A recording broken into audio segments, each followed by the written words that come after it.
2027 में है आपकी बारी, अब गणित में करो 100 बाई 100 की तैयारी। इस चैनल पर आपको ना रटाया जाएगा, ना ही किताबी ज्ञान देंगे, तर्क देंगे कहां पर कौन कैसे आया।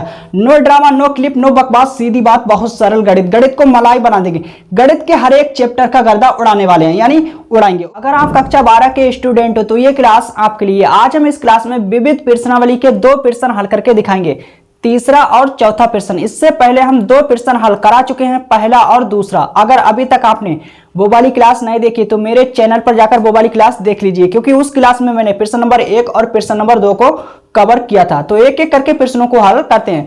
प्रश्नों को बहुत ही आसान, सरल और रोचक तरह से हल करने वाले हैं, ऐसा जैसा आपने सोचा नहीं होगा। तो एक एक करके प्रश्नों को हल करते हैं। तीसरा प्रश्न, ओके, तीसरे प्रश्न को हल करते हैं। एक आरिक्त समुच्चय x दिया हुआ है। आरिक्त समुच्चय का मतलब है कि जो समुच्चय है वो खाली नहीं है, उसमें कोई ना कोई अवयव या सदस्य जरूर है। ओके, समुच्चय px जो कि x के समिश्र उपसमुच्चयों का समुच्चय है। ओके, पर विचार कीजिए। निम्नलिखित तरह से समुच्चय px में एक संबंध r परिभाषित कीजिए। समुच्चय px में उपसमुच्चयों a, b के लिए a का संबंध b से है। इसका मतलब है कि a और b का मतलब होता है कि a का संबंध b से है। ओके, यदि और केवल यदि ओके a b का उपसमुच्चय है, इसका मतलब है कि a b का उपसमुच्चय है। क्या r यानी जो संबंध है, रिलेशन, समुच्चय px में एक तुल्यता संबंध है। अपने उत्तर का औचित्य भी लिखिए, यानी बताइए। मेरे को इस प्रश्न में ये चेक करके देना है मेरे प्यारे दोस्त, प्रश्न नंबर 3 में कि जो संबंध है, रिलेशन, समुच्चय px में एक तुल्यता संबंध है। अब आपको ये पता होना चाहिए कि तुल्यता संबंध कब होता है, जब संबंध यानी रिलेशन सुतुल्य हो, सममित हो और संक्रामक संबंध हो, यानी तीनों ही परिभाषाएं सत्य हो, तो जो संबंध होता है एक तुल्यता संबंध होता है। तो आपको यह पता होना चाहिए कि सुतुल्य, सममित और संक्रामक संबंध को चेक करने के लिए आपको एक समुच्चय पता होना चाहिए और संबंध पता होना चाहिए। तो जो प्रश्न में समुच्चय और संबंध दिए हुए हैं, सबसे पहले हम इन्हें नोट करेंगे, उसके बाद ही एक एक करके चेक करेंगे सुतुल्य, सममित और संक्रामक संबंध के लिए। तो सबसे पहले हम समुच्चय और संबंध को नोट कर लेते हैं। तो लिखेंगे, दिया है,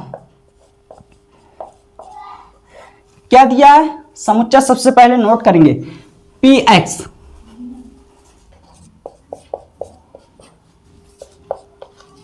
x के समस्थ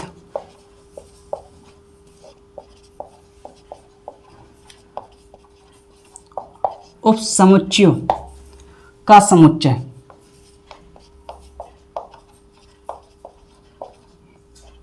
ओके, तो जो प्रश्न में समुच्चय दिया हुआ है उसको मैंने नोट कर लिया। px, तो मैंने लिखा px बराबर x के समिश्र उपसमुच्चयों का समुच्चय। ओके, अब यहां पर इसने कहा कि x के समिश्र यानी सभी उपसमुच्चयों का समुच्चय। तो पता नहीं कितने समुच्चय होंगे, उपसमुच्चयों का समुच्चय। ओके, पता नहीं कितने समुच्चय होंगे, 5 होंगे, 6 होंगे, 7 होंगे या 8 होंगे, यानी इन्फिनिट, अनंत तक भी हो सकते हैं। तो यहां पर जो समुच्चय है अपरिमित समुच्चय यानी अनंत समुच्चय। तो आगे हम लिखेंगे अपरिमित समुच्चय। ओके, तो मैंने लिखा अपरिमित समुच्चय, या हम कहें अनंत समुच्चय। ओके, या हम कहें असीमित समुच्चय, बात एक ही है। अब हम संबंध को यानी रिलेशन को नोट करेंगे। तो लिखेंगे तथा, क्लियर, संबंध में अवयव कौन कौन से हैं, a, b। तो हम लिखेंगे a, b सच डैट, शर्त क्या है, a का संबंध b से है। a और b का मतलब है कि a का संबंध b से है। आगे, यदि और केवल यदि a उपसमुच्चय है b का, यानी इसके कहने का मतलब यह है कि a b का उपसमुच्चय है। ओके, इसका मतलब यही है। तो हम इसको नोट करेंगे इस शर्त को कि a b का उपसमुच्चय है। ओके, अब यहां पर यह संबंध दिया हुआ है इस प्रश्न में, ये संबंध दिया हुआ जरूर है लेकिन अधूरा है, तो इसे हम पूर्ण रूप से, ठीक है, पूरा करेंगे। तो आगे हम लिखेंगे जहां क्लियर। तो मैंने लिखा जहां इस संबंध में ये युग्म बना जरूर है लेकिन किन अवयवों से मिलकर बना है, ए और बी से। तो हम लिखेंगे जहां A comma B, A B क्या है, एलिमेंट यानी अवयव, और अवयव किससे बिलोंग्स टू करते हैं, समुच्चय से। समुच्चय क्या है, ठीक है, पी एक्स। तो हम लिखेंगे बिलोंग्स टू समुच्चय पी एक्स। क्लियर। अब हम एक एक करके चेक करेंगे सुतुल्य समित और संक्रामक संबंध के लिए। तो सबसे पहले हम चेक करेंगे सुतुल्य संबंध के लिए। सुतुल्य संबंध, तो हम सबसे पहले चेक करेंगे सुतुल्य संबंध के लिए। ओके, सुतुल्य संबंध को चेक करने से पहले इसका सूत्र मैं लिख देता हूं जिसकी सहायता से आपको अच्छी तरह से समझ में आएगा। तो इसका सूत्र मैं ए के रूप में लिख देता हूं, बिलोंग्स टू समुच्चय ए। ओके, ए के रूप में मैंने सुतुल्य संबंध का सूत्र लिख दिया है। जब हम सुतुल्य संबंध को चेक करते हैं मेरे प्यारे दोस्त, तो सबसे पहले हम ये देखते हैं, मैंने कहा जब हम सुतुल्य संबंध को चेक करते हैं तो सबसे पहले हम ये देखते हैं कि जो समुच्चय है वो परिमित समुच्चय है या अपरिमित समुच्चय है। अपरिमित समुच्चय तो हम आर में यानी संबंध में दी गई शर्त से ही चेक करेंगे। जब आपको अपरिमित समुच्चय मिल जाए तो आर में दी गई शर्त से ही चेक करना। ओके, अब शर्त क्या है, संबंध में ए बी का उपसमुच्चय है, यानी ए बी का उपसमुच्चय है। अब इस शर्त में कितने एलिमेंट हैं, दो, एक दो, ठीक है। शर्त है ए बी का उपसमुच्चय है। अब इस शर्त में हम ए के स्थान पर बी रखेंगे या बी के स्थान पर ए रखेंगे। तो सबसे पहले हम बी के स्थान पर ए रखेंगे। ओके, तो लिखेंगे बी के स्थान पर ए रखने पर, तो मैंने लिखा बी के स्थान पर ए रखने पर। अब इस शर्त में जहां पर बी होगा उसके स्थान पर ए रखेंगे। ओके, तो ए उप समुच्चय, ठीक है, किसका, ए का, बी के स्थान पर ए रखेंगे तो ये शर्त बनेगी। शर्त क्या है कि ए का उप समुच्चय है। ये शर्त बिल्कुल सत्य है। क्यों सत्य है, क्योंकि प्रत्येक समुच्चय खुद का यानी स्वयं का उप समुच्चय होता है, ठीक है। तो यहां पर यह शर्त बिल्कुल सत्य है कि ए का उप समुच्चय है। कहने का मतलब यह है कि इसका मतलब है कि ए का संबंध ए से है। ओके, जब यहां पर यह शर्त सत्य है तो इससे जो युग्म बनेगा वो बिलोंग्स टू करेगा आर से यानी संबंध से। तो डेट इंप्लाइज हम लिखेंगे। ओके, तो यहां पर युग्म बनाएंगे ए कामा ए बिलोंग्स टू संबंध आर। अब हम सूत्र के अनुसार चलेंगे, ठीक है, कामा फॉर एवरी, इस युग्म का प्रत्येक एलिमेंट बिलोंग्स टू करेगा समुच्चय से। तो हम लिखेंगे ए, रिपीट नहीं करेंगे, एक बार ही लिखेंगे, ठीक है। अगर रिपीट किया ए कामा ए तो गलत हो जाएगा। बिलोंग्स टू, यह है अवयव, अवयव किससे बिलोंग्स टू करते हैं, समुच्चय से। समुच्चय क्या है, P x. Okay, I hope समझ आया होगा। अब हम सबसे पहले मैंने बी के स्थान पर ए रखा, अब हम ए के स्थान पर बी रखेंगे। तो लिखेंगे अब ए के स्थान पर बी रखने पर, तो मैंने लिखा अब ए के स्थान पर बी रखने पर। अब इस शर्त में हम, ठीक है, ए के स्थान पर बी रखेंगे। वो आपकी मर्जी, वो आपके ऊपर निर्भर करता कि आप, ठीक है, किसके स्थान पर पहले क्या रखते हो, ठीक है। तो हम इस शर्त में क्या करेंगे, ए के स्थान पर बी रखेंगे। अब तो शर्त क्या बनी कि बी का उप समुच्चय है। यह शर्त बिल्कुल सत्य है। क्यों सत्य है, क्योंकि प्रत्येक समुच्चय खुद का उप समुच्चय होता है, ठीक है। इसको हम लिख सकते हैं डेट इंप्लाइज कि बी आर बी, यानी बी का संबंध बी से है। अब ये शर्त सत्य है तो इससे जो युग्म बनेगा वो बिलोंग्स टू करेगा आर से। तो हम युग्म बनाएंगे, that implies B comma B belongs to संबंध R. Okay, comma for every, हम सूत्र के अनुसार चलेंगे। इस युग्म का प्रत्येक एलिमेंट बिलोंग्स टू करेगा समुच्चय से बी, ठीक है। For every B belongs to समुच्चय पी एक्स। क्लियर। अब यहां पर मेरे प्यारे दोस्त ये दोनों युग्म बिलोंग्स टू कर रहे हैं आर से यानी संबंध आर से। तो जो संबंध है सुतुल्य संबंध है, तो हम लिखेंगे संबंध आर सुतुल्य संबंध है, ठीक है। तो मैंने लिखा संबंध आर सुतुल्य संबंध है। आई होप समझ आया होगा, तो आप लोग इसे नोट करिए। इसके बाद हम चेक करेंगे सम्मित संबंध के लिए।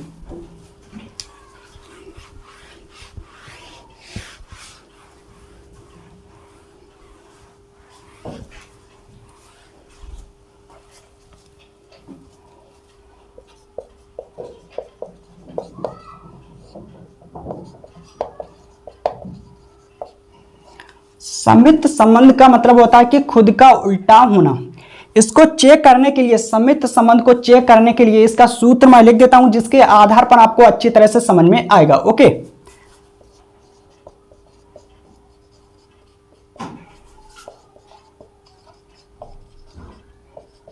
जहां ए कमा बी बिलोंग्स टू समुच्चय ए। क्लियर? तो ए बी के रूप में मैंने सम्मित संबंध का सूत्र लिख दिया।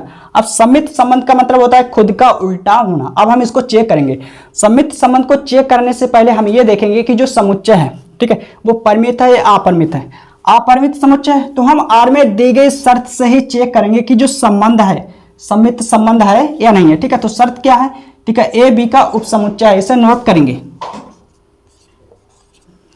ए बी का उपसमुच्चय है। ये छोटा समुच्चय होता है, ये बड़ा समुच्चय होता है। मैंने कहा छोटा समुच्चय,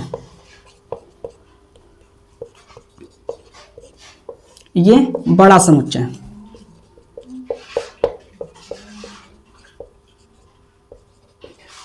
अच्छी तरह से सुनो, समझो और देखो। ठीक है, तो यहां पर शर्त क्या है कि ए बी का उपसमुच्चय है। सम्मित संबंध का मतलब होता है खुद का उल्टा होना। ठीक है, अब हम सूत्र के अनुसार चलेंगे। सूत्र में क्या है? Diet imply. ओके, मैंने कहा अब हम सूत्र के अनुसार चलेंगे। सूत्र के अनुसार कैसे चलेंगे? सूत्र में डायट इंप्लाइज का चिन्ह है, तो मैंने डायट इंप्लाइज का चिन्ह लगाया। ओके, सम्मित संबंध का मतलब होता है कि खुद का उल्टा होना। बी को हम पहले लिखेंगे, ए को बाद में लिखेंगे। तो शर्त क्या बनेगी? बी उपसमुच्चय है ए का। तो क्या ये शर्त इससे बनी है? ये वाली शर्त क्या सत्य है? बिल्कुल भी नहीं, ये शर्त असत्य है।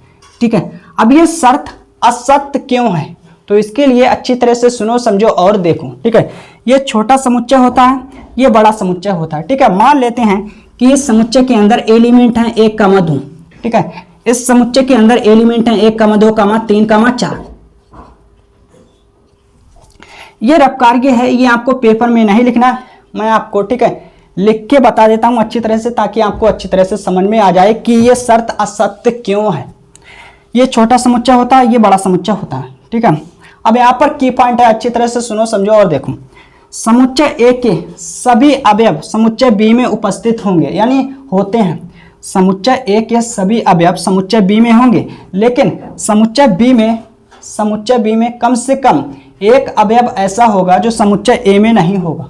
आई रिपीट, मैंने कहा समुच्चय ए के सभी अवयव बी में होंगे समुच्चय बी में, लेकिन समुच्चय बी में कम से कम एक अवयव ऐसा होगा जो समुच्चय ए में नहीं होगा, वो अवयव।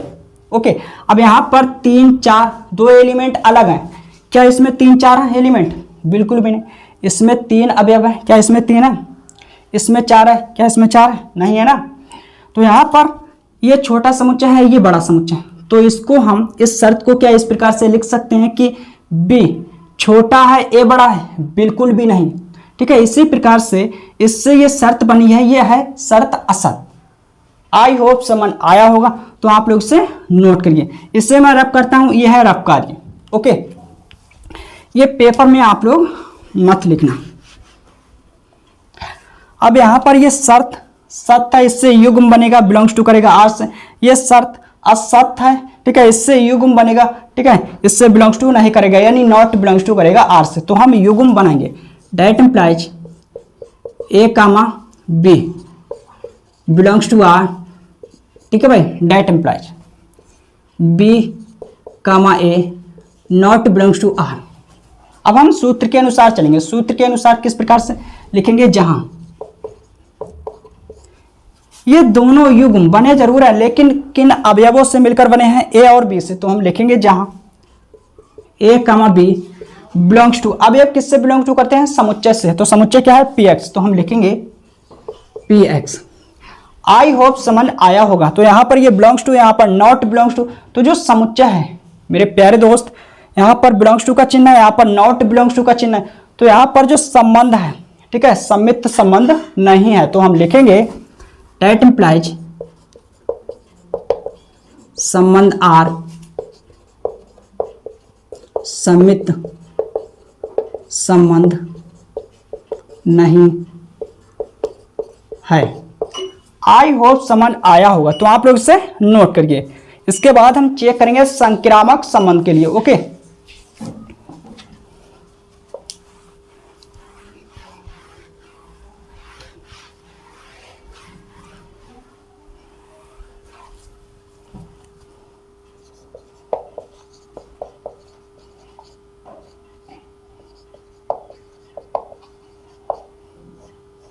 संक्रामक संबंध के लिए इसका मतलब होता है कि दोस्त का दोस्त होना। ठीक है, संक्रामक संबंध को चेक करने से पहले इसका सूत्र मैं लिख देता हूं, जिसकी सहायता से आपको अच्छी तरह से समझ में आएगा।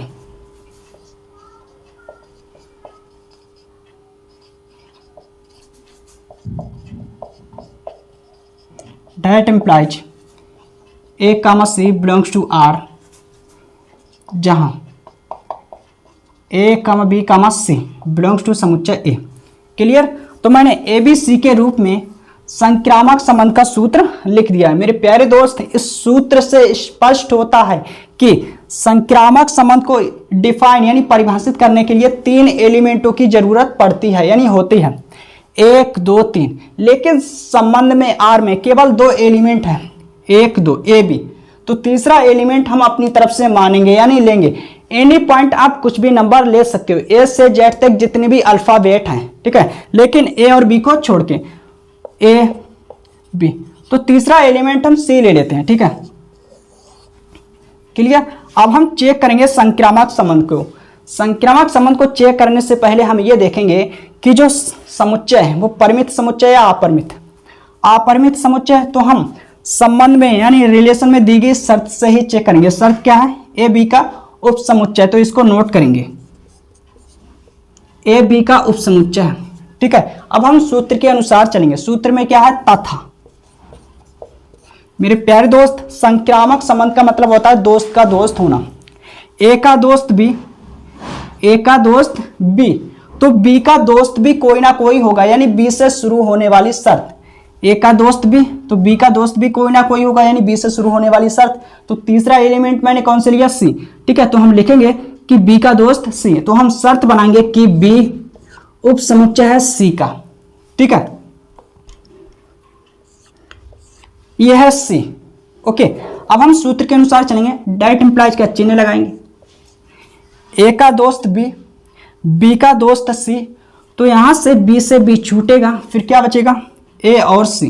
तो हम लिखेंगे कि ए का दोस्त सी, ए का दोस्त सी। ठीक है, या हम कहें सी का दोस्त ए। ठीक है, तो ए बचा, सी बचा। मैं बड़ा बना दे ताकि आपको अच्छी तरह से समझ में आए और पहचान रहे कि यह है सी। ओके, तो यहां पर शर्त क्या बनी कि ए सी का उप समुच्चय है। तो यहां पर ये तीनों शर्त संतुष्ट होती हैं यानी सत्य हैं। तो इनसे जो युग्म बनेंगे मेरे प्यारे दोस्त वो बिलोंग्स टू करेंगे आर से, तो हम युग्म बनाएंगे। डेट इंप्लाइज ये सी है, ठीक है, बिलोंग्स टू आर, तथा इससे युग्म बनाएंगे B comma C. Clear? Belongs to R. That implies अब बी से बी छूटेगा तो क्या बचा? ए कामा, ठीक है, सी। इस शर्त से हम युग्म बनाएंगे मेरे प्यारे दोस्त। ठीक है, तो यही युग्म बनेगा, ए है कामा सी, बिलोंग्स टू आर। अब हम सूत्र के अनुसार चलेंगे। सूत्र में क्या है? जहां, ठीक है, यहां पर ये तीनों युग्म बने जरूर हैं लेकिन किन अवयवों से मिलकर बने हैं? ए बी सी से। तो हम लिखेंगे जहां A comma B comma C belongs to, ठीक है, ये है एलिमेंट। एलिमेंट किससे बिलोंग्स टू करते हैं? समुच्चय से। समुच्चय क्या है? P X. तो हम लिखेंगे पी एक्स। ओके, तो यहां पर ये तीनों युग्म बिलोंग्स टू कर रहे हैं आर से यानी संबंध से। तो जो संबंध है, ठीक है, संक्रामक संबंध है, तो हम लिखेंगे डेट इंप्लाइज संबंध आर संक्रामक संबंध है। आई होप समझ आया होगा। ठीक है, तो जो संबंध है, रिलेशन, जो यहां पर संबंध है सुतुल्य है, ठीक है, संक्रामक है, परंतु सम्मित संबंध नहीं है। तो कहने का मतलब ये हुआ कि जो संबंध है एक तुल्यता संबंध नहीं है। तो आप लोग पहले इसे नोट करिए, इसके बाद हम लिखेंगे। ठीक है,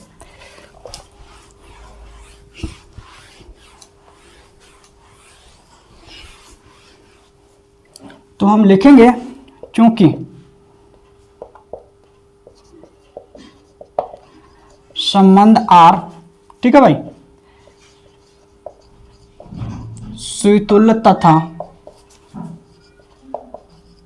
संक्रामक संबंध है। ठीक है, लेकिन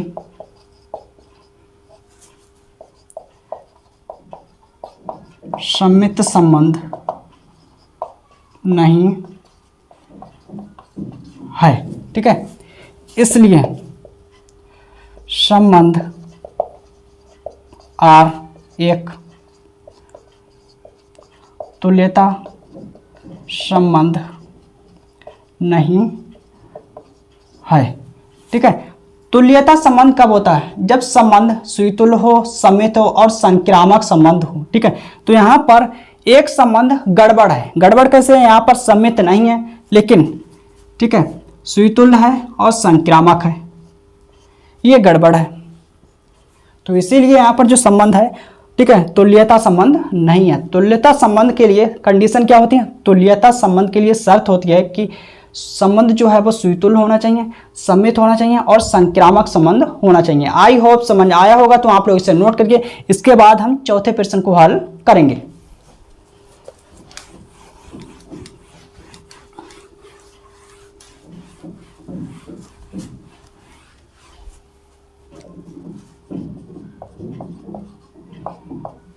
ओके, अब हम चौथे प्रश्न को हल करेंगे।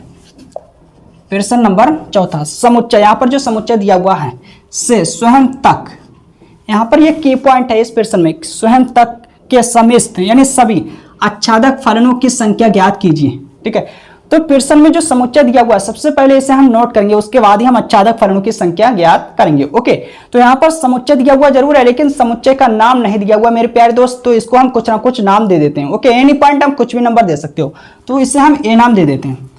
माना ए बराबर समुच्चय, इसे नोट करेंगे डैश डैश। ओके, अगर प्रश्न में मेरे प्यारे दोस्त आपसे ये कहे कि स्वयं से स्वयं तक आच्छादक फलनों की संख्या ज्ञात कीजिए, मैंने कहा अगर प्रश्न आपसे ये कहे कि स्वयं से स्वयं तक आच्छादक फलनों की संख्या ज्ञात कीजिए, तो जो समुच्चय होता है, समुच्चय का लास्ट वाला जो एलिमेंट होता है उसका हम फैक्टोरियल लगा के विस्तार कर देते हैं और मेरे को आच्छादक फलनों की संख्या मालूम हो जाती है यानी ज्ञात हो जाती है। ओके, तो हम क्या करेंगे, लिखेंगे अतः स्वयं से स्वयं तक आच्छादक फलनों की संख्या। ठीक है भाई, आच्छादक फलनों की, आई होप समझ आया होगा। क्लियर? तो मैंने लिखा अतः स्वयं से स्वयं तक आच्छादक फलनों की संख्या। ठीक है, इसके लिए ट्रिक क्या होती है कि जो समुच्चय होता है उसका जो लास्ट वाला अवयव होता है फैक्टोरियल लगा के विस्तार कर देते हैं। तो लास्ट वाला अवयव क्या है इस समुच्चय का? एन, फैक्टोरियल लगाएंगे। इसको हम इस प्रकार से भी लिख सकते हैं या, ये फैक्टोरियल का चिन्ह है। ठीक है, फैक्टोरियल का। ठीक है, मैं साइड से लिख देता हूं।